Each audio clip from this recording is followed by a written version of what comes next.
This happened in early months, just outside a small town in Pennsylvania. I'm telling you this exactly as it happened to me. My name is Harry Bennett, and I still don't go near wooded trails after sunset. Spring had just started settling in. The snow had melted, the ground was damp, and everything smelled like wet earth and fresh leaves. That evening, I decided to take a walk along a trail behind my cousin Eric's house. He lived near a stretch of woods that connected to an old, barely used hiking path. Locals said it was safe, just quiet. I left around 6:30 p.m. The sun was still up, birds were chirping, and everything felt normal. I remember thinking how peaceful it was. The kind of calm that makes you forget your phone, your problems, everything. About 20 minutes and I noticed something strange. The trail split into two paths. I had walked this trail before, and I was sure there wasn't a split like this. One path looked normal, slightly muddy with footprints. The other one was narrower, overgrown, like it hadn't been used in years. For some reason, I chose the overgrown path. At first, nothing felt wrong, but the deeper I went, the quieter it got. No birds, no wind, just silence. That kind of silence that presses against your ears. Then I heard it. Footsteps. Behind me. At first I thought it was just my own echo, but when I stopped walking, the footsteps didn't stop. They took two more steps. Then silence. I turned around quickly. Nothing. Just trees and shadows stretching across the ground. I stood there for maybe 10 seconds, trying to convince myself it was nothing. Then I laughed it off and kept walking. That was my first mistake. A few minutes later, I saw something that made my stomach drop. There were footprints in the mud ahead of me. Barefoot footprints. They were fresh. I could see the water still filling in the edges. And they were going in the same direction I was heading. But here's what didn't make sense. I hadn't seen anyone on the trail. No one passed me. No voices. Nothing. I felt this tightness in my chest, like something was warning me to turn back. I should have listened. Instead, I kept going slower this time. The footprints suddenly stopped. Just stopped. Right in the middle of the path. No turn. No extra marks. No sign of someone stepping off the trail. It was like whoever made them just disappeared. That's when I heard it again.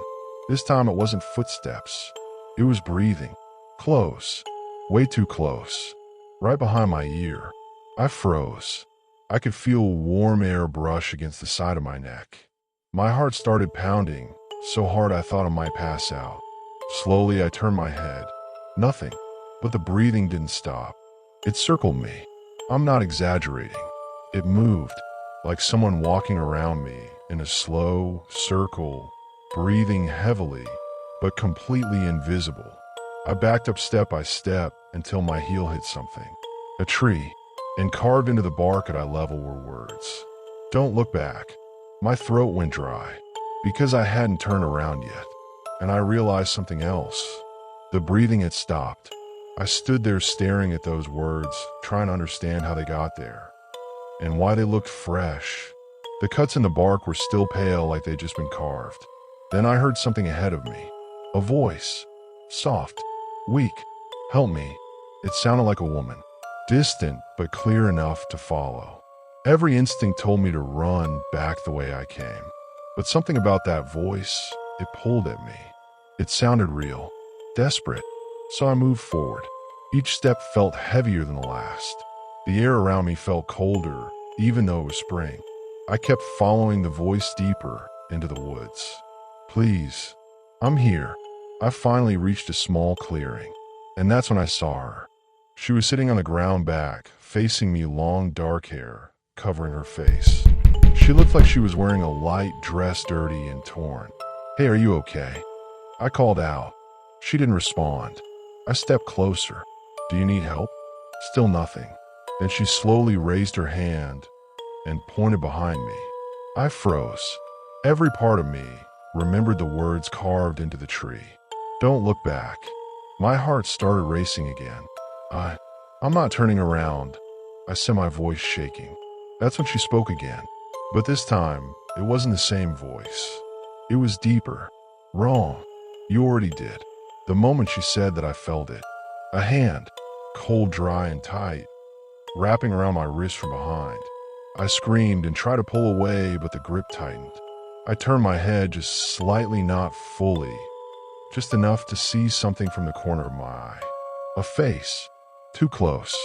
Pale skin, stretched tight, hollow eyes, and a mouth that looked too wide like it had been torn open. I yanked my arm with everything I had and broke free. I didn't look back again. I ran. Branches scratched my face, roots tripped me, but I didn't stop. I could hear it behind me. Not running, not walking. Dragging. Something heavy being dragged across the ground fast. I burst out of the woods onto the main trail and didn't stop until I reached Eric's house. When I got inside, I locked the door and collapsed on the floor. Eric kept asking what happened, but I couldn't speak for a good minute. When I finally told him, he went silent. Then he said something that made it worse. That trail, people don't use it anymore. I asked why. He told me that about 10 years ago a woman went missing there in early spring. They found her days later deep in the woods, but her body was facing one direction and her footprints led in another. I didn't sleep that night, and I've never gone back. But sometimes in early spring, when the air gets quiet, I swear I can still hear that breathing right behind me.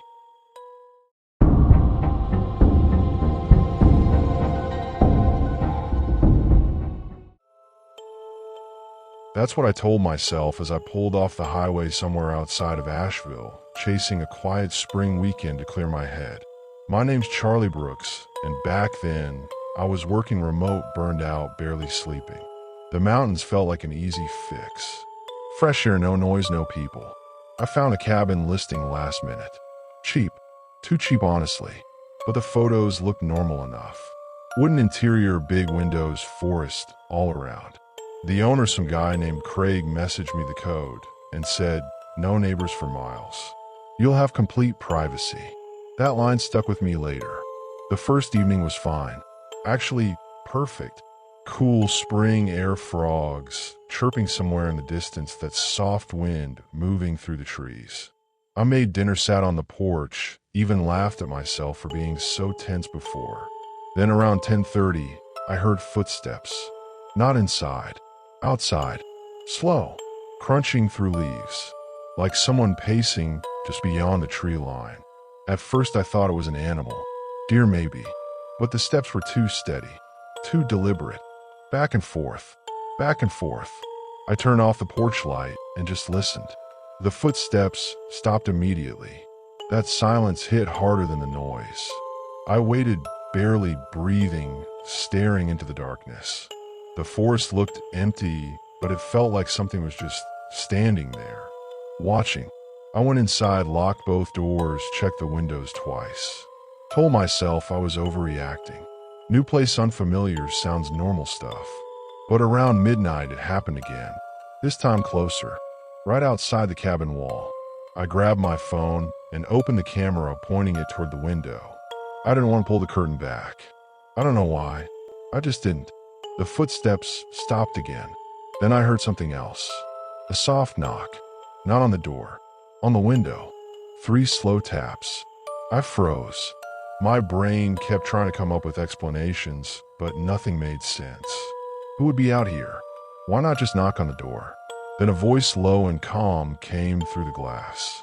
"Harry, I know you're in there. I swear I never told anyone where I was." I didn't respond. I couldn't. The voice came again, a little louder. "You left your car out front." That's how I know. I backed away slowly, every part of me screaming to stay quiet. Then the voice changed. Same tone, but slightly off. Like someone trying to imitate how a normal person talks. "You should let me in. It's not safe out here." That's when I realized something. The voice wasn't coming from one spot. It was moving. Like whoever, or whatever, was outside was circling the cabin while talking. I grabbed my keys and went to the back door, thinking I could make a run for it, get to the car. But when I looked through the small glass panel, there was someone already standing there, just inches from the door. I couldn't see their face clearly. It was too dark, but I could see the outline. Tall, thin, completely still, waiting. That's when the knocking started again, this time on both sides of the cabin. Front window. Back door. Side wall. Not loud. Just enough to remind me. I wasn't alone. I called 911. No signal. Not even one bar. And then suddenly, everything went quiet again. No footsteps. No knocking. No voice. Nothing. I didn't move for almost an hour. Just stood there holding my phone, staring at the door. Eventually, exhaustion hit me hard. I don't even remember falling asleep, but I woke up on the couch just after sunrise. For a moment, I convinced myself it had all been a nightmare. Until I saw the footprints. All around the cabin. Hundreds of them. Not just one person. Different sizes. Different directions. Like a whole group had been walking circles around the place all night. And right outside the window where I heard the tapping, there was something carved into the wood. 3 words. We saw you. I packed my stuff immediately. Didn't even shower. Just threw everything into my bag and headed for the car. I went out of there as fast as possible. But when I reached the driver's side door, I noticed something that made my stomach drop. The dirt around my car was disturbed, like someone had been standing there for a long time. Right next to the driver's door. Facing it. I unlocked the car, jumped inside, and locked it again. My hands were shaking so bad, I dropped the keys trying to start the engine. That's when I saw it. In the rearview mirror. Something moved behind the trees. Just for a second. Tall. Too tall. And then gone. I started the car and drove without looking back. I didn't stop until I reached a gas station about 30 minutes away. I went inside, probably looking like I hadn't slept in days, and asked the guy at the counter if he knew anything about cabins out near that road. He just stared at me for a second, then asked, "You mean that old rental near the ridge?" I nodded. He shook his head slowly. That place shouldn't even be listed anymore. I asked why. He leaned in a little, lowering his voice. People keep reporting things. Footsteps. Voices. Same stuff you're describing. Owners change, listings come and go, but the stories don't stop. I felt this cold wave at my chest. I asked if anyone had ever been hurt. He hesitated, then said, "Not officially." That word stuck with me. Not officially. Before I left, I checked my phone. Still no signal history from the night before. No call logs. Nothing. But there was one new thing. A voice recording. Time-stamped at 2:17 a.m. I don't remember recording anything. I pressed play. At first just silence. Then my own voice. Soft. Calm. "Harry, I know you're in there." I dropped the phone. I haven't gone back to the mountains since. And sometimes late at night, when everything's quiet, I still hear those 3 knocks. Slow. Patient. Waiting.